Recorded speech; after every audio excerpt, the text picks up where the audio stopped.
بسم اللہ الرحمن الرحیم۔ السلام علیکم۔ میرا نام وارث جوکیو ہے۔ میں اس وقت اسپین کی جیل میں قید ہوں۔ میرا تعلق پاکستان میں اندرون سندھ سے ہے۔ میرے والد صاحب گورنمنٹ سندھ کے ماتحت ادارے میں ایک اچھے عہدے پر فائز تھے۔ جوں ہی مالی حالات میں بہتری آئی تو ہم لوگ کراچی شفٹ ہو گئے۔ میں نے کراچی میں اپنی تعلیم مکمل کی اور پھر شادی کر لی۔ شادی کے بعد میرے گھر میں پہلی اولاد بیٹا ہوا۔ بیٹے کی پیدائش کے 1.5 سال بعد میں ورک ویزے پر اسپین چلا آیا۔ اسپین آ کر میں نے ٹیکسی چلانے کا کام شروع کر دیا۔ اسی دوران میری ملاقات مارکل نامی ایک شخص سے ہوئی۔ مارکل ہماری سوسائٹی کا امیر ترین شخص تھا۔ وہ اسرائیلی نژاد تھا، اپنا کاروبار کرتا تھا، انتہائی خوش اخلاقی سے پیش آتا تھا۔ مجھے مارکل جہاں بھی نظر آتا میں اس کے ساتھ ہیلو ہے لازمی کر لیتا۔ یوں ہمارے درمیان قربت بڑھنے لگی۔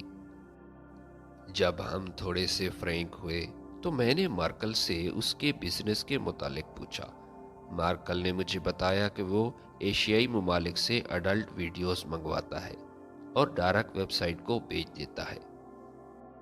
مارکل نے مجھے گناہ کی اس دنیا کا ایسا نقشہ کھینچ کر دکھایا جس کو دیکھ کر میں حیران ہو گیا۔ بجائے خدا کے خوف سے ڈر کر توبہ طائب ہونے کے، میرے دل میں دنیا کی محبت اور دولت کی ہوس جاگ اٹھی۔ میں نے مارکل سے کہا کہ مجھے بھی اپنے ساتھ اس بزنس پارٹنر کے طور پر رکھ لو، مگر مارکل نے انکار کر دیا۔ البتہ اس نے مجھے ایک عجیب آفر دی۔ اس نے کہا کہ اگر میں ویڈیوز بنا لوں تو وہ مجھ سے خرید لے گا۔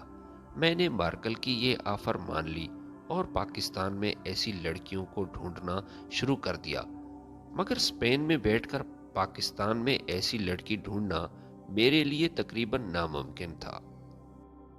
مجبوراً میں نے اپنی بیوی کو ایسی ویڈیوز بنانے پر مجبور کرنا شروع کر دیا، مگر مجھے ناکامی ہوئی۔ میری بیوی نے صاف صاف انکار کر دیا۔ میں واپس پاکستان آیا۔ میں نے بیوی کو بہت تشدد کا نشانہ بنایا، مگر وہ اس مکروہ عمل پر راضی نہ ہوئی، تو میں نے بیوی کو طلاق دے دی اور اس سے بیٹا بھی چھین لیا اور اپنے پاس رکھ لیا۔ میں واپس اسپین چلا گیا۔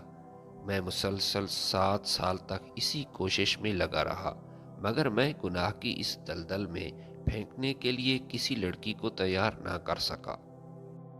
آخر کار مجھے گھر والوں نے نادیہ نامی ایک ایسی لڑکی کے متعلق بتایا جس کو 2 بار طلاق ہو چکی تھی، اور اب تو اس کے بھائی بھی اسے اپنے پاس رکھنے کے لیے تیار نہ تھے۔ وہ انتہائی مجبور لڑکی تھی اور چھت و روٹی اور کپڑے کے عوض کسی اپاہج لڑکے سے بھی شادی کے لیے تیار تھی۔ مجھے نادیہ کی صورت میں دولت کمانے کا پورا موقع ملتا ہوا نظر آنے لگا۔ میں پاکستان آیا۔ نادیہ جو کہ عمر میں صرف 25 سال کی تھی جبکہ میں 45 برس کا تھا، میں نے نادیہ سے نکاح کر لیا۔ نادیہ نے میری بے حد خدمت کی۔ میں نے آزمانے کے لیے کئی بار نادیہ سے کڑوے لہجے میں بات کی، مگر وہ ہر بار میری بات برداشت کرتی گئی۔ میں تقریباً 7 ماہ پاکستان میں رہا۔ تب تک نادیہ امید سے ہو گئی تھی، تو میں واپس اسپین آ گیا۔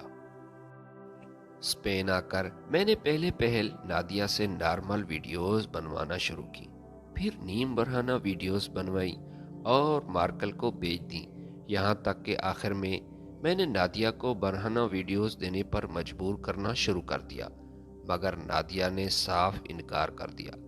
میں نے نادیہ سے کہا کہ اگر وہ میری بات نہیں مانے گی تو میں اسے طلاق دے دوں گا، مگر نادیہ پھر بھی نہ مانی۔ میں نے نادیہ کے پیٹ میں موجود بچے کو اپنا بچہ ماننے سے انکار کر دیا۔ نادیہ جو کہ پہلے ہی دکھوں کی ماری تھی، نکاح کے وقت نادیہ کی موجودگی میں نادیہ کے بھائی نے مجھ سے کہا تھا کہ اسے طلاق دے کر ہماری دہلیز پر بالکل مت لانا۔ اگر یہ تمہاری فیملی سے گستاخی کرے یا تمہارے ساتھ بدسلوکی کرے تو بے شک اسے جان سے مار دینا، مگر ہمارے پاس بالکل نہ بھیجنا۔ ہماری طرف سے اس کا خون تجھ پر معاف ہے۔ مجھے یقین تھا نادیہ کبھی بھی واپس اپنے بھائیوں کی دہلیز پر نہیں جائے گی اور تھوڑا پریشر دینے پر میری بات مان لے گی، مگر نادیہ ضد پر اڑ گئی۔ میں نے نادیہ کو طلاق دینے کی دھمکی بھی دی، مگر نادیہ نے اس سے پہلے ہی خود پر تیل چھڑک کر یوں آگ لگائی کہ اپنے ساتھ ساتھ اپنی کوکھ میں موجود بچے کو بھی ختم کر ڈالا، تاکہ کل آنے والا وقت بچے کے لیے گالی نہ بن جائے۔ گھر والے اور سارا محلہ نادیہ کی خودکشی کرنے پر مکمل حیران تھا، مگر میں حقیقت سے واقف تھا۔ نادیہ کی موت کے بعد نادیہ کے بھائیوں نے اس کا وارث بننے سے انکار کر دیا۔ مجبوراً میرے گھر والوں نے نادیہ کی تدفین کی، جبکہ میں چھٹی نہ ملنے کا بہانہ کر کے پاکستان نہ گیا۔ نادیہ کی موت کے کچھ ہی عرصہ بعد میں نے اپنا بیٹا اسپین بلوا لیا۔ ابھی بیٹے کو لائسنس لے کر دیا ہی تھا کہ مجھ پر ایک نوجوان اسپینش لڑکی نے جنسی ہراسانی کا الزام لگا دیا۔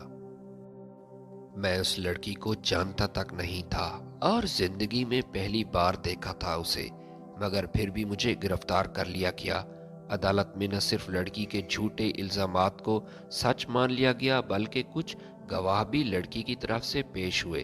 جرم ثابت ہونے پر مجھے 35 سال کی سزا سنا دی گئی۔ شروع میں میرا بیٹا مجھ سے ملنے آتا تھا، مگر گھر والوں نے پاکستانی ایمبیسی کے ذریعے یہاں کی وزارت خارجہ سے رابطہ بھی کیا، سفارش بھی کی، مگر پھر بھی میری سزا میں معافی تو درکنار ذرا سی کمی بھی نہ ہو سکی۔ میں آج بھی جیل میں قید ہوں۔ میرے بیٹے نے مجھ سے ملنا جھلنا چھوڑ دیا ہے۔ میں یہاں غیر مسلموں کے ساتھ ہی تہوار مناتا ہوں، ان کے جیسا کھانا کھاتا ہوں۔ مجھے نہیں معلوم کب رمضان آتا ہے اور کب عید ہوتی ہے۔